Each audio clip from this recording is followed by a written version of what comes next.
हमारे सभी दर्शकों को सादर प्रणाम। जय श्री कृष्ण। आज मैं आपको नाड़ी दोष के बारे में एक जानकारी दूंगा और आज बात होगी त्रिपाद नक्षत्रों की। त्रिपाद नक्षत्र कौन कौन से होते हैं और किन परिस्थितियों में एक नाड़ी होने पर भी लड़के और लड़की दोनों की नाड़ी एक है उसके बाद भी विवाह किया जा सकता है। यदि पूरा वीडियो देखेंगे तो नई जानकारी आपको मिलेगी। हालांकि इसके बारे में एक छोटी सी जानकारी पूर्व में भी दे चुका हूँ, लेकिन ऐसे दर्शक जो पहली बार जुड़े हैं इस विषय को अच्छी तरह से समझ पाएंगे और आज इसको बिल्कुल सामान्य तरीके से समझाऊंगा तो आप आसानी से इसे समझ पाएंगे। तो लड़की का यदि त्रिपाद नक्षत्र हो तो किन किन नक्षत्रों के साथ विवाह किया जा सकता है और एक नाड़ी होने के बाद भी नाड़ी दोष नहीं लगेगा। नाड़ी दोष अर्थात 3 प्रकार की नाड़ियाँ होती है जब भी मिलान देखते हैं, आदि, मध्य और अंत्य। वात, पित्त और कफ। आदि वात, मध्य पित्त और अंत्य कफ।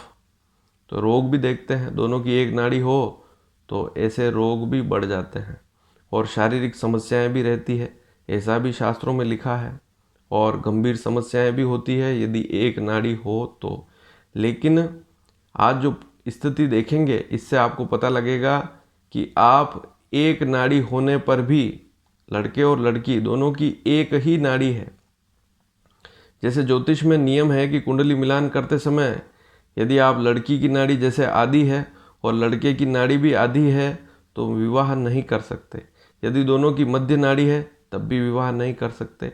यदि दोनों की अंत्य नाड़ी है तब भी विवाह नहीं कर सकते। लेकिन त्रिपाद नक्षत्र 6 नक्षत्र ऐसे होते हैं, इनमें इस विशिष्ट सूत्र को देखना पड़ेगा। यह जो सूत्र बता रहा हूँ इसे समझना पड़ेगा, तभी जाकर आप नाड़ी को समझ पाएंगे।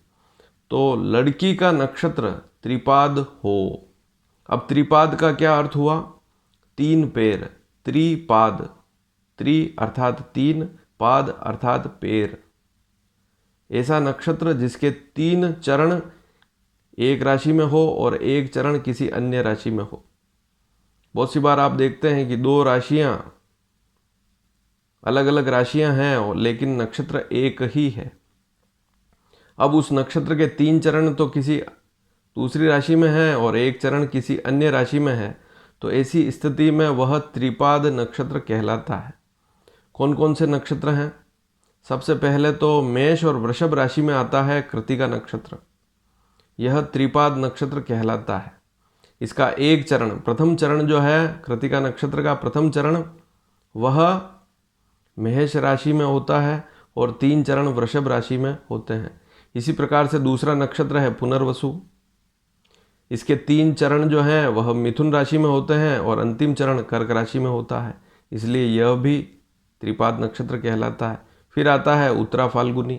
इसका प्रथम चरण सिंह राशि में होता है और इसके बाकी के 3 चरण कन्या राशि में होते हैं, इसलिए यह भी त्रिपाद नक्षत्र कहलाता है। इसके अलावा आता है विशाखा नक्षत्र, चौथा नक्षत्र। इसके 3 चरण तुला में होते हैं और अंतिम चरण वृश्चिक राशि में होता है, इसलिए यह भी त्रिपाद नक्षत्र है। इसके बाद आता है उत्तराषाढ़ा नक्षत्र। इसका पहला चरण, प्रथम चरण धनु राशि में होता है और बाद के 3 चरण मकर राशि में होते हैं। और अंतिम छठा नक्षत्र आता है पूर्वा भाद्रपद नक्षत्र। यह भी त्रिपाद नक्षत्र कहलाता है। इसके 3 चरण, शुरू के 3 चरण कुंभ राशि में होते हैं, से, सो, द इन अक्षरों पे नाम आते हैं। और चौथा चरण दी अक्षर पर आता है, दीपिका या दीपक जो भी नाम आते हैं वे मीन राशि में आते हैं, तो इसका चौथा चरण मीन राशि में होता है। तो यह स्थिति तो आपने समझ ली कि 6 नक्षत्र कौन कौन से होते हैं। कृत्तिका, पुनर्वसु, उत्तरा फाल्गुनी, विशाखा, उत्तराषाढ़ा और पूर्वा भाद्रपद, ये 6 नक्षत्र त्रिपाद नक्षत्र कहलाते हैं। अब सूत्र क्या है, ध्यान से सुने। लड़की का नक्षत्र त्रिपाद नक्षत्र हो, सबसे पहली स्थिति, सूत्र क्या है, लड़की का नक्षत्र त्रिपाद नक्षत्र ही होना चाहिए।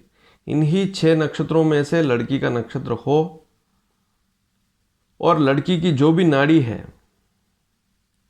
और लड़के की जो भी नाड़ी है दोनों की एक नाड़ी हो तो नाड़ी दोष नहीं लगेगा यदि राशि मित्रता हो।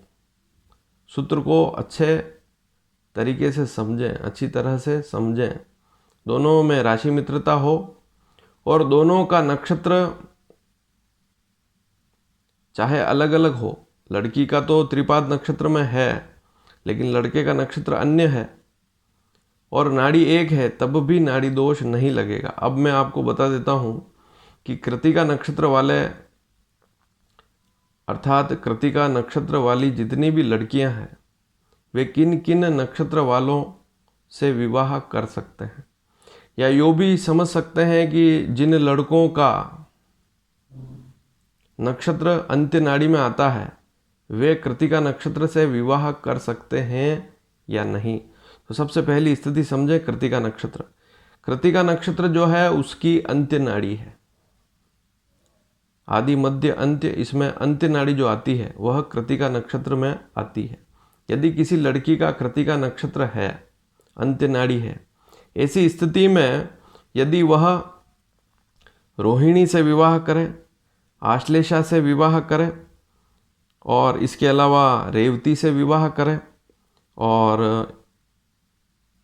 विशाखा से विवाह करे, उत्तराषाढ़ा से विवाह करे, स्वाति से विवाह करे या श्रवण से विवाह करे, श्रवण नक्षत्र, तो यहाँ पर इन नक्षत्रों से विवाह करने पर नाड़ी दोष नहीं लगेगा, एक नाड़ी होने पर भी।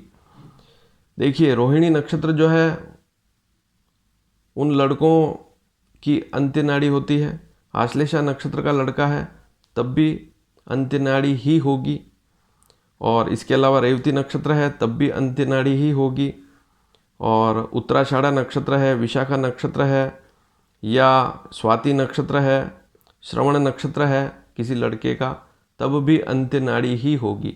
लेकिन ये सभी लड़के कृतिका नक्षत्र वालों से विवाह कर सकते हैं लेकिन राशि मैत्री हो। अब इसको कैसे देखना है इस बात को भी समझें। जैसे कृतिका नक्षत्र है, मैं आपको पूर्व में बता चुका हूं कि शनि बुध शुक्र ये तीनों आपस में मित्र हैं। तो बुध की राशियां कौन कौन सी हुई?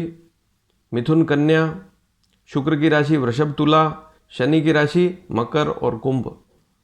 इनकी आपस में मित्रता है। आप चाहें तो राशि मित्रता वाले वीडियो भी अवश्य देखें कि किन ग्रहों के साथ मित्रता है। तो शनि बुध शुक्र तीनों आपस में मित्र हैं।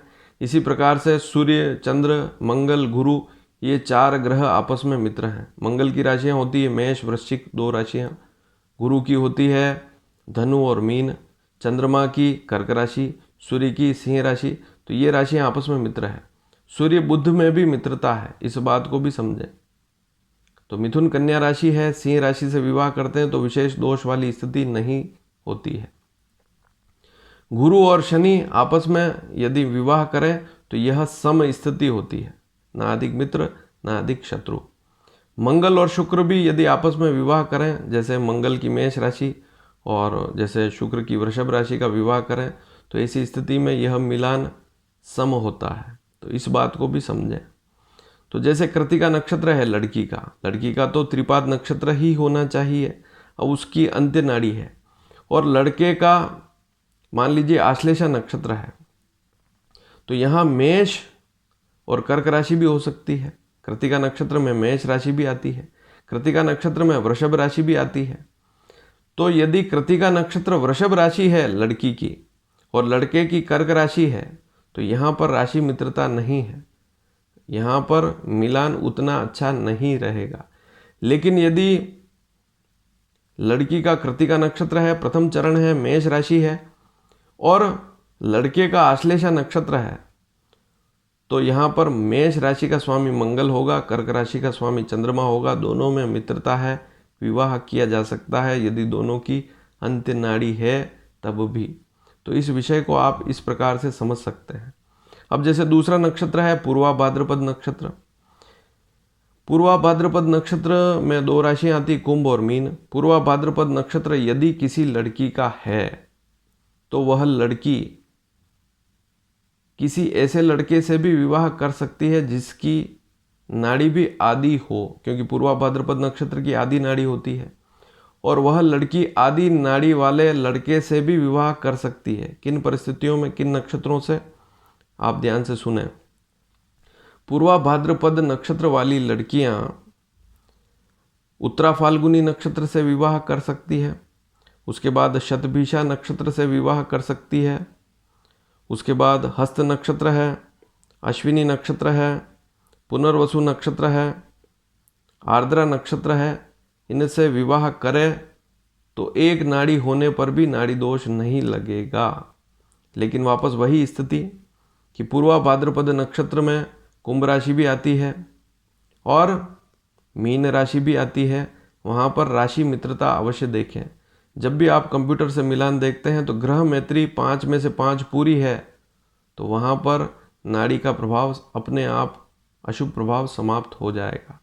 तो पूर्वा भाद्रपद नक्षत्र वाली लड़कियाँ उत्तरा फाल्गुनी, शतभिषा, उसके बाद हस्त, उसके बाद अश्विनी, आर्द्रा, पुनर्वसु, इन नक्षत्रों से विवाह कर सकती है। अब तीसरा नक्षत्र है उत्तरा फाल्गुनी नक्षत्र। इनकी भी आदि नाड़ी है। उत्तरा फाल्गुनी नक्षत्र सिंह राशि में भी आता है, कन्या में भी आता है। तो इस नक्षत्र में जन्म लेने वाली लड़की की आदि नाड़ी होती है और वह लड़की किन किन से विवाह कर सकती है? ज्येष्ठा नक्षत्र से विवाह कर सकती है, मूल नक्षत्र, उसके बाद पूर्वा भाद्रपद नक्षत्र, उसके बाद हस्त नक्षत्र, अश्विनी नक्षत्र, आर्द्रा नक्षत्र, पुनर्वसु नक्षत्र। इनसे विवाह करे तो नाड़ी दोष नहीं लगेगा एक नाड़ी होने पर भी। लेकिन यहाँ पर भी राशि मित्रता अवश्य देखें। जैसे पूर्वा भाद्रपद नक्षत्र से उत्तरा फाल्गुनी नक्षत्र का विवाह हो सकता है, लेकिन अब यहाँ पर देखना पड़ेगा कि उत्तरा फाल्गुनी नक्षत्र सिंह राशि है तो पूर्वा भाद्रपद यदि मीन राशि है तो वहाँ पर मिलान ज़्यादा शुभ रहेगा, क्योंकि सिंह और मीन की मित्रता है।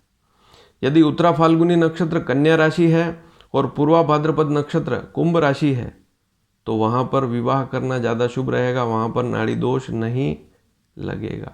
तो इस बात को हमेशा ध्यान में रखें, क्योंकि राशि मित्रता जब तक नहीं है तब तक नाड़ी का प्रभाव रहेगा। अब अगला नक्षत्र है विशाखा नक्षत्र। विशाखा नक्षत्र वालों की अंत्य नाड़ी होती है और उत्तराषाढ़ा नक्षत्र वाली जितनी लड़कियां हैं उनकी भी अंत्य नाड़ी होती है। तो दोनों नक्षत्रों को एक साथ समझ लें। यदि किसी लड़की का विशाखा नक्षत्र है या उत्तराषाढ़ा नक्षत्र है और ऐसी स्थिति में उन लड़कियों की राशि होगी, या तो विशाखा नक्षत्र है तो तुला या वृश्चिक राशि होगी, और उत्तराषाढ़ा नक्षत्र है तो धनु या मकर राशि होगी और नाड़ी होगी अंत्य। लेकिन ऐसी लड़कियां किन किन लड़कों से विवाह कर सकती है, ध्यान से सुने। अंत्य नाड़ी है और कृतिका नक्षत्र, मगा नक्षत्र, उसके बाद रोहिणी नक्षत्र, आश्लेषा नक्षत्र, इसके बाद रेवती नक्षत्र और स्वाति नक्षत्र, श्रवण नक्षत्र। इन नक्षत्र वालों से विवाह कर सकती है ये लड़कियां, लेकिन यहाँ पर राशि मित्रता होनी चाहिए। तो लड़के भी समझ सकते हैं इस वीडियो को कि वे विशाखा या उत्तराषाढ़ा नक्षत्र से विवाह करें या ना करें, किन परिस्थितियों में करें। और अंतिम नक्षत्र है पुनर्वसु नक्षत्र। यह आदि नाड़ी में आता है, आदि नाड़ी में। इसमें 2 राशियां आती है पुनर्वसु नक्षत्र में, मिथुन राशि और कर्क राशि। राशि मित्रता अवश्य देखें। सबसे पहला सूत्र तो यही है, नियम यही है कि आप राशि मित्रता जरूर देखें। राशि मित्रता नहीं है तो नाड़ी का दोष रहेगा, राशि मित्रता है तो दोष समाप्त हो जाएगा। तो पुनर्वसु नक्षत्र यदि किसी लड़की का है तो इसमें आदि नाड़ी होती है। ऐसे नक्षत्र वाली जितनी भी लड़कियां हैं उनकी आदि नाड़ी होगी। और वे किन नक्षत्र वालों से विवाह कर सकते हैं? जिनकी आदि नाड़ी है तब भी विवाह किया जा सकता है। जैसे पुनर्वसु नक्षत्र है किसी लड़की का, पुनर्वसु नक्षत्र है किसी लड़की का और उसकी आदि नाड़ी है, फिर भी वह आदि नाड़ी वाले लड़के से विवाह कर सकती है यदि उस लड़के की नक्षत्र वाली स्थिति समझ लें आप। यदि उस लड़के का नक्षत्र ज्येष्ठा है, मूल है, पूर्वा भाद्रपद है उत्तरा फाल्गुनी है, शतभिषा है, हस्त है और अश्विनी नक्षत्र है तो विवाह किया जा सकता है, दोष नहीं लगेगा। एक नाड़ी होने पर भी दोष नहीं लगेगा। कारण, क्योंकि ज्योतिष शास्त्र में चतुपर्व नाड़ी चक्र दिया गया है। इसमें 4 स्थितियां दी गई है, कनिष्का, अनामिका, मध्यमा और तर्जनी। ये 4 उंगलियों पर इन नक्षत्रों की गणना होती है। एक नाड़ी होने पर भी विवाह किया जा सकता है। अब एक विषय मैं आपको और भी बता चुका हूँ कि यदि दोनों का, लड़के और लड़की दोनों का जन्म नक्षत्र कृतिका हो या पूर्वा भाद्रपद हो या जैसे विशाखा नक्षत्र हो, तो ऐसी स्थिति में नाड़ी दोष वैसे भी नहीं लगता है। दोनों का एक नक्षत्र हो तब भी नाड़ी दोष नहीं लगता है। जैसे दोनों का जन्म कृतिका नक्षत्र में हो, दोनों का जन्म पूर्वा भाद्रपद नक्षत्र में हो या दोनों का जन्म विशाखा नक्षत्र में हो तो नाड़ी दोष नहीं लगेगा, चाहे उनकी राशियां भिन्न भिन्न क्यों न हो। जैसे विशाखा नक्षत्र लड़की का है, तुला राशि है, और विशाखा नक्षत्र वृश्चिक राशि है मान लीजिए, और लड़के की वृश्चिक राशि है, तब भी विवाह किया जा सकता है। जैसे कृतिका नक्षत्र लड़की का मान लीजिए वृषभ राशि, लड़की की वृषभ राशि है, लड़के की मेष राशि, तब भी विवाह किया जा सकता है। एक नक्षत्र है फिर भी विवाह किया जा सकता है। तो इन नक्षत्रों में बहुत सी बार शास्त्रों में लिखा है कि एक चरण होने पर भी दोष नहीं लगता है। पूर्वा भाद्रपद नक्षत्र है दोनों का, तब भी दोष नहीं लगेगा, चाहे कोई भी नक्षत्र, कोई भी चरण हो उसका। पूर्वा भाद्रपद नक्षत्र कोई भी चरण हो तब भी दोष नहीं लगता है, ऐसा भी विद्वानों ने लिखा है। तो आज आपने एक विषय समझा कि लड़की का यदि त्रिपाद नक्षत्र हो जिसमें 3 चरण किसी अन्य राशि में होते हैं, 1 चरण किसी अन्य राशि में होता है, वही त्रिपाद नक्षत्र कहलाता है। और ऐसी लड़कियां किन किन लड़कों से विवाह करें, यदि उनकी भी नाड़ी सेम हो तब भी विवाह किया जा सकता है। कितनी अच्छी बात है। और YouTube पर पहली बार आपको ऐसी जानकारी मिली होगी तो इस वीडियो को अधिक से अधिक शेयर करें, क्योंकि लोग इस नाड़ी दोष में बहुत उलझे पड़े हैं और इसके कारण अच्छे अच्छे मिलान छोड़ देते हैं। तो त्रिपाद नक्षत्र यदि किसी लड़की का है तो विवाह सोच समझ कर करें। वहाँ अनेक परिस्थितियों में विवाह किया जा सकता है, सभी परिस्थितियों में नाड़ी दोष नहीं लगता है। राशि मित्रता यदि देखते हैं तो बहुत अच्छी स्थिति रहती है, इस बात को भी समझें। धन्यवाद। जय श्री कृष्ण।